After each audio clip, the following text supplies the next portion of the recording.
operations. My name is Love Chodhan behind your screen, and today I'm going to demonstrate a secure anonymous file transfer system that I have built for operation security and investigative use cases.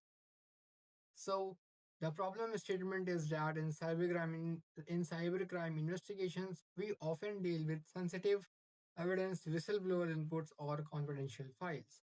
अगर ये data normal internet पर share होता है तो identity leak हो सकती है, data interrupt हो सकता है और सर्वर भी कॉम्प्रोमाइज हो सकता है. So the question is, how do we create a system where even the server cannot read the data? Now the solution comes here. So I build this system based on zero knowledge architecture. इसका मतलब है server file store करेगा लेकिन data read नहीं कर सकता है. Let me show you how it works. मैंने मैंने ये सिस्टम डॉट अनियन डोमेन के साथ इंटीग्रेट करके रखा है जिसमें हमारा कनेक्शन टॉर नेटवर्क के थ्रू हो, जिससे हमारा आईएसपी भी ना देख पाए कि हम क्या कर रहे हैं, और ऐसे बहुत सारे थर्ड पार्टी कंपनीज या फिर सर्विसेज ना देख पाए कि हम क्या कर रहे हैं. सो सबसे पहले हम अपने टॉर को कनेक्ट कर लेते हैं.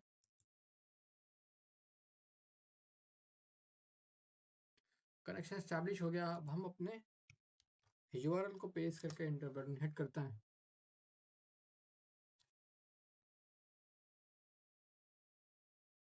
सो ये कंप्लीट एनोनिमस एनवायरनमेंट प्रोवाइड करता है और मुझे पता है कि हमें कभी भी हमारे टॉर ब्राउज़र को फुल विंडो में नहीं देखना चाहिए, लेकिन मैं इस रिकॉर्डिंग के पर्पज़ से, जिसमें डेमोन्स्ट्रेशन वीडियो थोड़ा अच्छा हो, इसीलिए मैं इसकी विड्थ को फुल करता हूँ.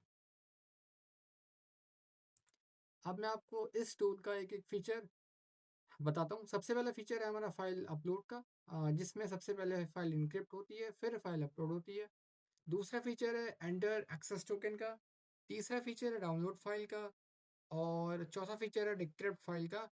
और फिर यहाँ पे हमें डिक्रिप्शन की डालनी पड़ेगी और डिक्रिप्ट फाइल पे क्लिक करना पड़ेगा.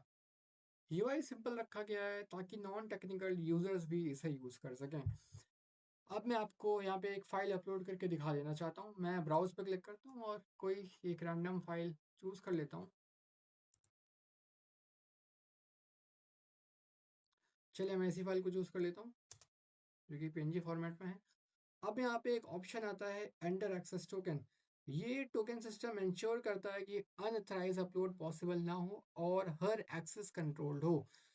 ये एक टोकन बेस्ड सिस्टम है. जब तक कि आपके पास एक वैलिड टोकन नहीं होगा तब तक कि आप इस सिस्टम में अपनी फाइल को अपलोड नहीं कर सकते. चलिए मैं यहाँ पे टोकन डाल लेता हूँ और एक टोकन सिर्फ एक बार यूज होगा. मैं यहाँ पे क्लिक करता हूँ इनक्रिप्ट एंड अपलोड. जैसे ही मैं यहाँ पे एनक्रिप्ट एंड अपलोड पे क्लिक करता हूँ, सबसे पहले ये फाइल इनक्रिप्ट होगी और हमें यहाँ पे एक डिक्रिप्शन की देखने को मिल जाएगी. इस की को हम सेव कर लेते हैं. ओके, इस की को हम सेव कर लेते हैं अपने नोटपैड में.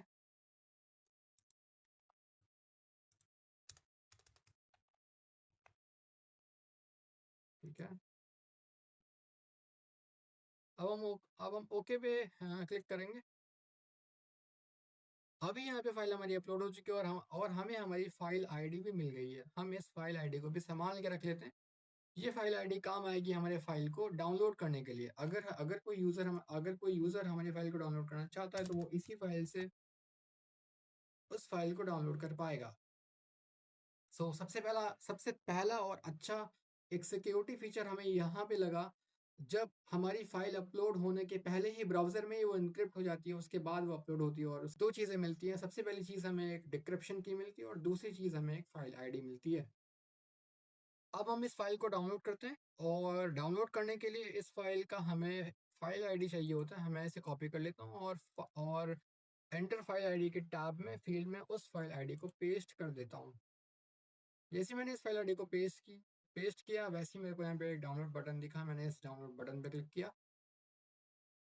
अब आपको यहाँ पे एक अमेजिंग फीचर फिर से एक देखने को मिलेगा कि अगर हम फाइल डाउनलोड कर भी रहे हैं फिर भी वो फाइल पूरी तरीके से एन्क्रिप्टेड है. अगर हमारी फाइल आईडी भी किसी को पता चल जाती है उसके बाद भी वो फाइल उसके लिए कंप्लीटली यूजलेस रहेगी, क्योंकि हमें वो डिक्रिप्शन की चाहिए रहेगा जिस डिक्रिप्शन की मदद से वो फाइल आईडी डिक्रिप्ट हो सकती है. मैं दिखा देता हूँ कि वो फ़ाइल किस फ़ॉर्मेट में डाउनलोड हुई है। ये देखिए, वो फ़ाइल इस फ़ॉर्मेट में डाउनलोड हुई है और वो ये फ़ाइल एक करप्टेड फ़ाइल की तरह शो हो रही है। सो अगर कोई ये फ़ाइल भी डाउनलोड करता है, अगर कोई हमारी फ़ाइल आईडी भी पता कर लेता है, उसके बाद भी ये फ़ाइल उसके लिए यूज़लेस साबित होगी। अब हम उस एन्क्रिप्टेड फ़ाइल को जो कि हमने डाउनलोड किया है, उसे हम डिक्रिप्ट करने की कोशिश करते हैं। मैं ब्राउज़ फ़ाइल पे जाता हूँ और मैं एक बार यहाँ पे क्रॉस चेक कर लेता हूँ कि उस फ़ाइल के एंड में क्या था, 59 ओके 59 ब्राउज़ करता हूँ और 59 पे क्लिक करता हूँ, डन। अब मुझे यहाँ पे डिक्रिप्शन की डालनी पड़ेगी जो डिक्रिप्शन की मुझे मिली थी फ़ाइल अपलोड करने के पहले। कॉपी और डिक्रिप्शन की पेस्ट कर दी और डिक्रिप्ट फ़ाइल पे मैंने क्लिक कर दिया। अब मेरे को यहाँ पे दिखा रहा है कि you have chosen to open decrypted file.png which is png image and from इतना about you what should Tor browser do with this file। so मैं इस फाइल को सेव कर लेता हूँ। ठीक है, अब इस फाइल को मैंने सेव कर लिया है। इस फाइल को मैं प्रीव्यू करता हूँ और ये फाइल एक अनियन ब्राउज़र के लोगो की है। ऐसे काम करता है हमारा ये decryption encryption file upload mechanism. मतलब हमारा सिस्टम एक सिंपल प्रिंसिपल पे काम करता है, file plus key is equals to access and without key file is useless, without file key is useless.